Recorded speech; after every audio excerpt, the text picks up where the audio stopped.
Hi ಎಲ್ರಿಗೂ ನಮಸ್ಕಾರ. Divya kitchen ಒಳಗೆ ಸ್ವಾಗತ. ಇವತ್ತು ನಾನು ಒಬ್ಬಟ್ಟು ಹೇಗೆ ಮಾಡೋದು ಅಂತ ತೋರಿಸ್ಕೊಡ್ತೀನಿ. 2 ಉಂಡೆ ಬೆಲ್ಲ, ಒಂದು 4 ಏಲಕ್ಕಿ, 2 ತೆಂಗಿನಕಾಯಿ ಮತ್ತು ತೊಗರಿಬೇಳೆ. ಈ ಗ್ಲಾಸಲ್ಲಿ 2 ಗ್ಲಾಸ್ ತೊಗೊಂಡಿದ್ದೀನಿ. ಮತ್ತು ಮೈದಾ ಮತ್ತು ಎಣ್ಣೆ ಮತ್ತು ಇವಾಗ ತೆಂಗಿನಕಾಯಿ ತುರ್ಕೊಂಡಿದ್ದೀನಿ ಮತ್ತು ಬೆಲ್ಲನ ಚೆನ್ನಾಗಿ ಕುಟ್ಟಿ ಮಡಿಕೊಂಡಿದ್ದೀನಿ. ಇವಾಗ ಮೈದಾ ಕಲಸಿ ಇಟ್ಕೊಳ್ಳೋಣ. ಫಸ್ಟ್ ಇದನ್ನು ಕಲಸಿ ಇಟ್ಕೊಂಡ್ರೆ ಚೆನ್ನಾಗಿ ಬರುತ್ತೆ. ಒಂದು ಹಾಫ್ ಆನ್ ಅವರ್ ಚೆನ್ನಾಗಿ ನೆನಿಬೇಕು. ಇವಾಗ ಅದಕ್ಕೆ ಆಯಿಲ್ ಹಾಕ್ಕೊತಿದ್ದೀನಿ. ಆಯಿಲ್ ಹಾಕ್ಕೊಂಡು ಅದನ್ನು ಚೆನ್ನಾಗಿ ಮಿಕ್ಸ್ ಮಾಡಬೇಕು. ಈ ಥರ ಅದನ್ನೆಲ್ಲ ಚೆನ್ನಾಗಿ ಮಿಕ್ಸ್ ಮಾಡಬೇಕು. ಇವಾಗ ಅದನ್ನು ತೆಗೆದಿಡೋಣ.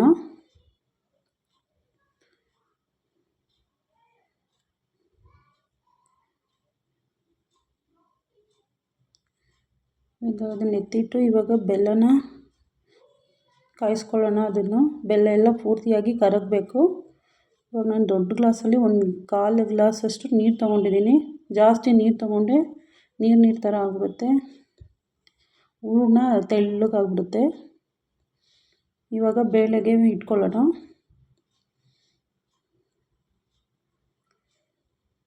ನೋಡಿ, ಈ ಚೊಂಬಲ್ಲಿ 2 ಚೊಂಬು ನೀರು ಹಾಕಿದ್ದೀನಿ. ಚೆನ್ನಾಗಿ ಕುದ್ದ ಮೇಲೆ ಅದನ್ನು ಬೇಳೆನ ಸ್ವಲ್ಪ ತೊಳೆದು ಹಾಕಬೇಕು.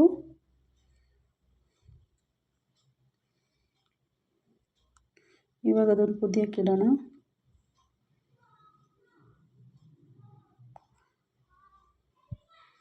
ಇವಾಗ ಬೆಲ್ಲ ಅದು ಚೆನ್ನಾಗಿ ಕರಗಿದೆ. ಇವಾಗ ಅದನ್ನು ಆಫ್ ಮಾಡಿ ಎತ್ತಿಟ್ಕೊಳ್ಳೋಣ.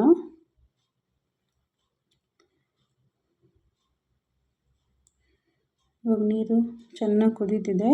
ಇವಾಗ ಅದಕ್ಕೆ ಬೇಳೆನ ತೊಳೆದಿರೋಂಥದ್ದು ಹಾಕಬೇಕು. ಬೇಳೆನ ಚೆನ್ನಾಗಿ ತೊಳೆಬೇಕು. ಅದನ್ನು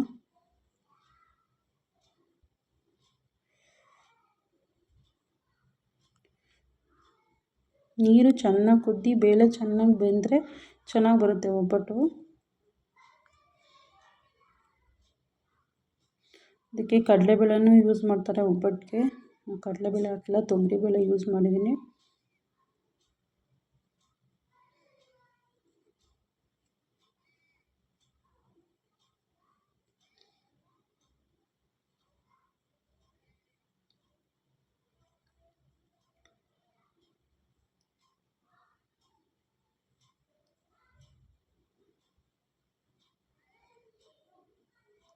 ಅದನ್ನು ಚೆನ್ನಾಗಿ ಕುದಿಯೋಕ್ಕೆ ಬಿಡಬೇಕು. ನೋಡಿ, ಇವಾಗ ಅದನ್ನು ಮಿಕ್ಸ್ ಮಾಡಿ ನೋಡಬೇಕು ಬೆಂದಿದೆಯಾ ಇಲ್ವಾ ಅಂತ. ನೋಡಿ,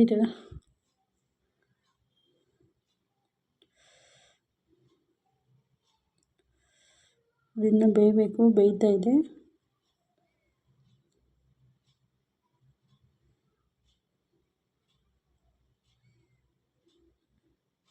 ಇವಾಗ ಒಂದ್ಸರಿ ನೋಡಬೇಕಾದ್ರು ಬೆಂದಿದೆ ಇಲ್ವಾ ಅಂತ. ಇನ್ನೊಂದು ಸ್ವಲ್ಪ ಬೆಂದು ಆಮೇಲೆ ಚೆನ್ನಾಗಾಗುತ್ತೆ.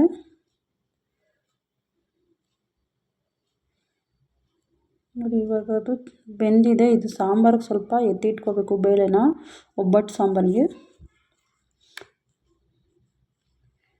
ಚೆನ್ನಾಗಿ ಬೇಳೆ ಬೆಂದಿದೆ. ಇದನ್ನು ಸ್ವಲ್ಪ ಬೇರೆ ಪಾತ್ರೆಗೆ ಅದನ್ನು ಸೋಸ್ಕೋಬೇಕು, ನೀರಿಲ್ಲದೆ ಇರೋ ಥರ.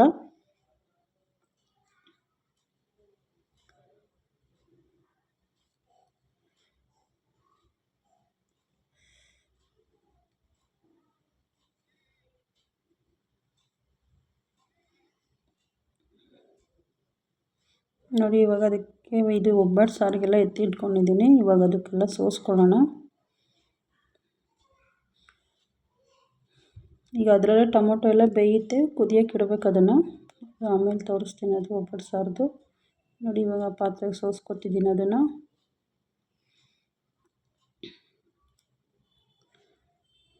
ಅದು ನೀರೆಲ್ಲ ಚೆನ್ನಾಗಿ ಅದನ್ನು ಬಸಿಬೇಕು. ಅದನ್ನು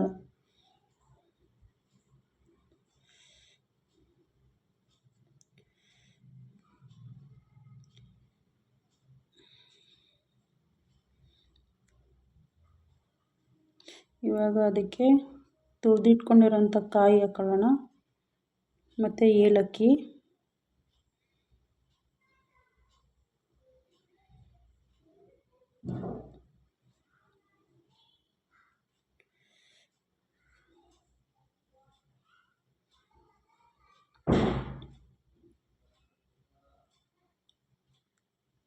ಮತ್ತು ಬೆಲ್ಲನ ಕಾಯಿಸಿ ಇಟ್ಕೊಂಡಿದ್ವಲ್ಲ ಅದನ್ನು ಇವಾಗ ಅದಕ್ಕೆ ಆ್ಯಡ್ ಮಾಡ್ಕೊಳ್ಳೋಣ. ಅದರಲ್ಲಿ ಒಂದೊಂದರಲ್ಲಿ ಬೆಲ್ಲದಲ್ಲಿ ಕಲ್ಲಿರುತ್ತೆ, ಅದಕ್ಕೆ ಕಾಯಿಸಿ ಹಾಕ್ಕೊಂಡಿದ್ದೀವಿ.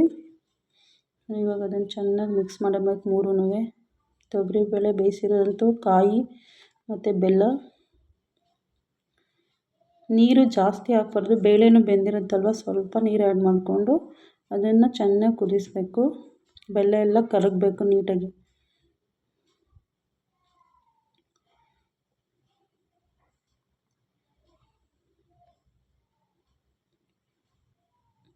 ಇವಾಗ ಅದನ್ನು ಚೆನ್ನಾಗಿ ಮಿಕ್ಸ್ ಮಾಡಬೇಕು. ಮೂರೂ ಚೆನ್ನಾಗಿ ಮಿಕ್ಸ್ ಆಗಿ ಅದು ನೀರು ಇರುತ್ತಲ್ಲ ಅದೆಲ್ಲ ಸ್ವಲ್ಪ ಹಿಂಗಬೇಕದು.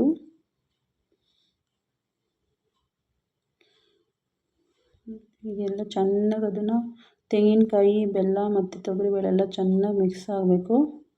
ನೋಡಿ ಇವಾಗ ಮಿಕ್ಸ್ ಆಗಿದೆ ಅದು ಚೆನ್ನಾಗಿ. ಇದನ್ನು ಸ್ವಲ್ಪ ಹೊತ್ತು ಆರಾಗಿ ಬಿಡಬೇಕು. ಸ್ವಲ್ಪ ಬಿಸಿ ಇರಬೇಕು, ಜಾಸ್ತಿ ಬಿಸಿ ಇರಬಾರ್ದು. ಆವಾಗ ಅದನ್ನು ಮಿಕ್ಸಿ ಜಾರ್ಗೆ ಹಾಕ್ಕೊಂಡು ರುಬ್ಕೋಬೇಕು. ಸ್ವಲ್ಪ ಸ್ವಲ್ಪನೇ ಮಿಕ್ಸಿ ಜಾರ್ಗೆ ಹಾಕ್ಕೋಬೇಕು. ನೋಡಿ ಇವಾಗ ಈ ಥರ ಆಗಿದೆ. ಇವಾಗ ಎಲ್ಲನೂ ಚೆನ್ನಾಗಿ ರುಬ್ಕೊಂಡು ಇಟ್ಕೊಂಡಿದ್ದೀನಿ. ಇವಾಗ ಒಬ್ಬಟ್ಟು ಮಾಡೋದು ಹೇಗೆ ಅಂತ ತೋರಿಸ್ತೀನಿ.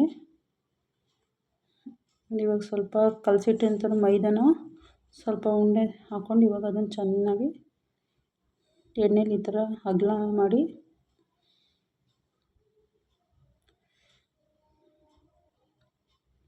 ನಾನಿದು ನಾವು ರೇಷನಲ್ಲಿ ತರ್ತೀವಲ್ಲ ಅದಕ್ಕೆ ಉದ್ದಿನಬೇಳೆ ಕಡಲೆಬೇಳೆ ಕವರ್ ಕೊಡ್ತಾರಲ್ಲ ಅದಕ್ಕೆ ಹಾಕ್ಕೊಂಡಿದ್ದೀನಿ ನಾನು. ಇವಾಗ ಈ ಥರ ಚೆನ್ನಾಗಿ ಮೈದಾ ಎಲ್ಲ ಅದು ಚೆನ್ನಾಗಿ ಕ್ಲೋಸ್ ಆಗಬೇಕು. ಹೂರಣ ಎಲ್ಲ ಫುಲ್ಲು ಎಣ್ಣೆ ಹಾಕ್ಕೊಂಡು ಅದು ಸ್ವಲ್ಪ ತಟ್ಟಿ ಆಮೇಲೆ ಅದು ಕವರಲ್ಲಿ ಇವಾಗ ಅದನ್ನು ಪ್ರೆಸ್ ಮಾಡಬೇಕು. ಈ ಥರ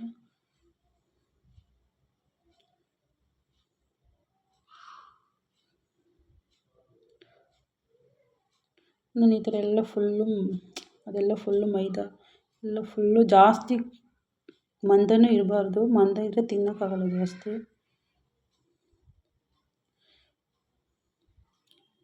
ಅದು ನೀಟಾಗಿ ಈ ಥರ ತಟ್ಟಬೇಕು.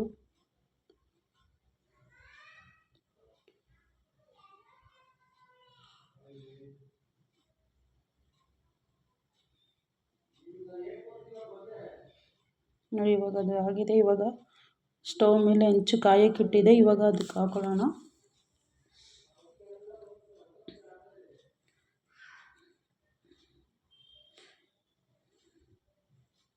ಉಪ್ಪನ್ನ ಸ್ವಲ್ಪ ನಿಧಾನಕ್ಕೆ ಬೇಯಿಸಬೇಕು.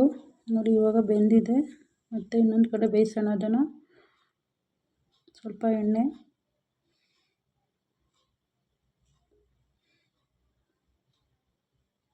ಇವಾಗ ಅದು ಬೆಂದಿದೆ.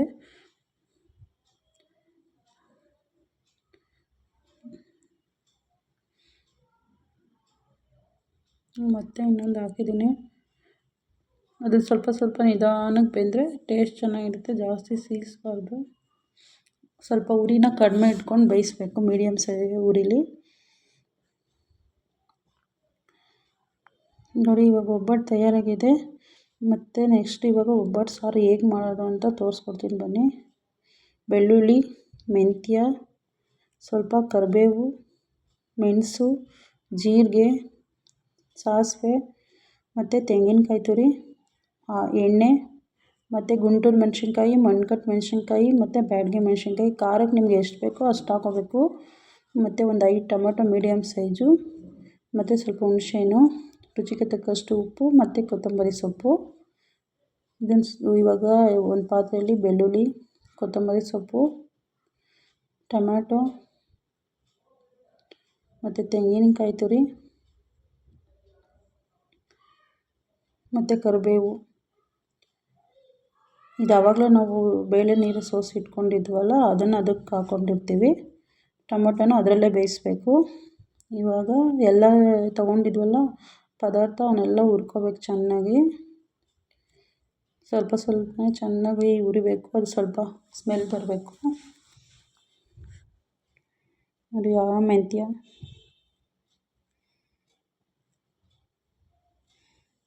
ಎಲ್ಲ ಸ್ವಲ್ಪ ಸ್ವಲ್ಪನೇ ಹುರ್ಕೊಂಡ್ರೆ ಚೆನ್ನಾಗಿರುತ್ತೆ.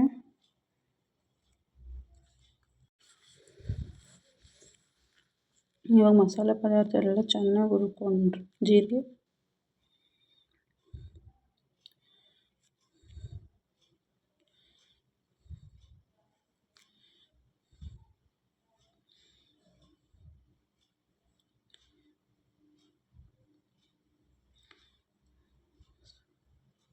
ಸಾಸಿವೆ,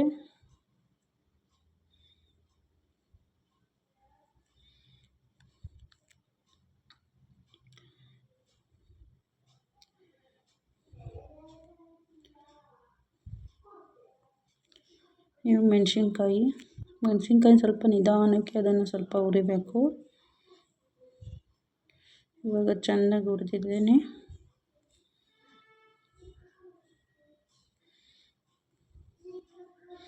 ಇವಾಗ ಈ ಮಸಾಲೆ ಪದಾರ್ಥಗಳನ್ನು ಮಿಕ್ಸಿ ಜಾರ್ಗೆ ರುಬ್ಕೊಳ್ಳೋಣ.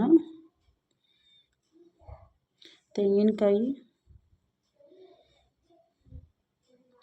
ಬೆಳ್ಳುಳ್ಳಿ ಮತ್ತು ಮಸಾಲೆ ಪದಾರ್ಥ ಎಲ್ಲ ಹುರ್ಕೊಂಡಿದ್ನಲ್ಲ ಅದನ್ನೆಲ್ಲ ಹಾಕ್ಕೊಳ್ಳೋಣ. ಇವಾಗ ಟೊಮೊಟೊನ ಬೇಯಕ್ಕೆ ಇಟ್ಟಿದ್ವಲ್ಲ, ಇವಾಗ ಟೊಮೊಟೊ ಹಾಕ್ಕೊಳ್ಳೋಣ. ಬೇಳೆ ಸ್ವಲ್ಪ ಎತ್ತಿಟ್ಕೊಂಡಲ್ಲ ಅದ್ರ ಜೊತೆ ಹಾಕ್ಕೊಳ್ಳೋಣ.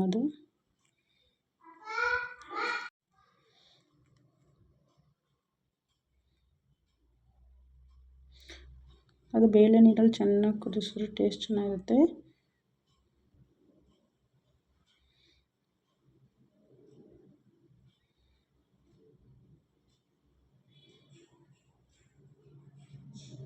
ಇವಾಗ ಅದನ್ನು ಹಾಕ್ಕೊಂಡು ಮಿಕ್ಸ್ ರುಬ್ಬಕ್ಕೆ ಹಾಕ್ಕೊಳ್ಳೋಣ. ಮತ್ತು ಕೊತ್ತಂಬರಿ ಸೊಪ್ಪು, ಹುಣಸೆಹಣ್ಣು, ಸ್ವಲ್ಪ ನೀರು,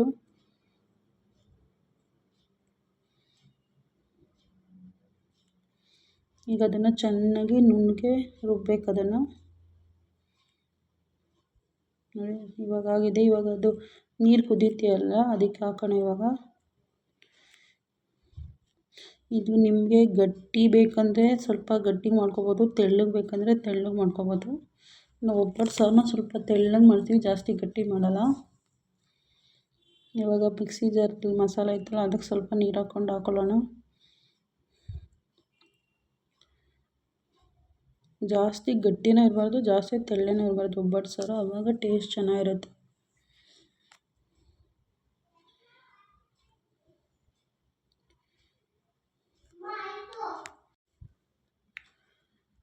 ಇವಾಗ ಅದಕ್ಕೆ ಇನ್ನು ಸ್ವಲ್ಪ ನೀರು ಆ್ಯಡ್ ಮಾಡ್ಕೊಳ್ಳೋಣ.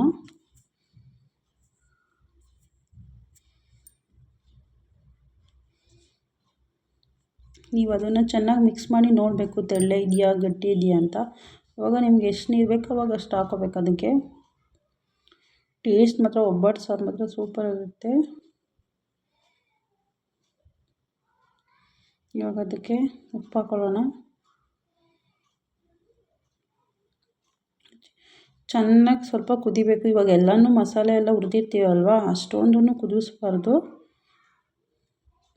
ಸ್ವಲ್ಪ ಎಲ್ಲ ಮಸಾಲೆ ಎಲ್ಲ ಇಡೀ ಉಪ್ಪು ಖಾರ ಎಲ್ಲ ಹಿಡಿದಾಗ ಸ್ವಲ್ಪ ಖಾರ ಬೇಯಬೇಕು, ಆವಾಗ ಟೇಸ್ಟ್ ಚೆನ್ನಾಗಿರುತ್ತೆ. ಇವಾಗ ಒಗ್ಗರಣೆಗೆ ಹಾಕ್ಕೊಳ್ಳೋಣ. ಅದು ಚೆನ್ನಾಗಿ ಕುದೀತಾ ಇದೆ ಸಾಂಬಾರು. ಸ್ವಲ್ಪ ಎಣ್ಣೆ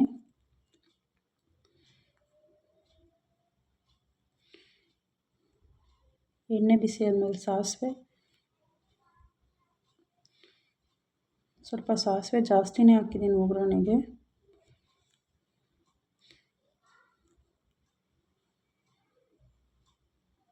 ಈಗ ಸಾಸಿವೆ ಸಿಡಿದಿದೆ, ಮೆಣಸಿನ್ಕಾಯಿ ಮತ್ತು ಕರಿಬೇವು ಹಾಕ್ಕೊಳ್ಳೋಣ. ಸ್ವಲ್ಪ ಎಣ್ಣೆಲಿ ಫ್ರೈ ಆಗಬೇಕು ಕರಿಬೇವು ಮತ್ತು ಮೆಣಸಿನ್ಕಾಯಿ.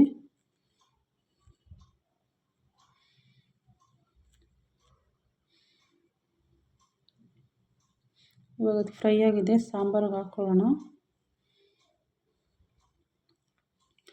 ನೋಡಿ ಈಗ ಸಾಂಬಾರಿಗೆ ಹಾಕಿದ್ಮೇಲೆ ಅದು ಸ್ವಲ್ಪ ಕುದಿಬೇಕು, ಅದು ಎಣ್ಣೆ ಎಲ್ಲ ಸ್ವಲ್ಪ ಇದಾಗಬೇಕು.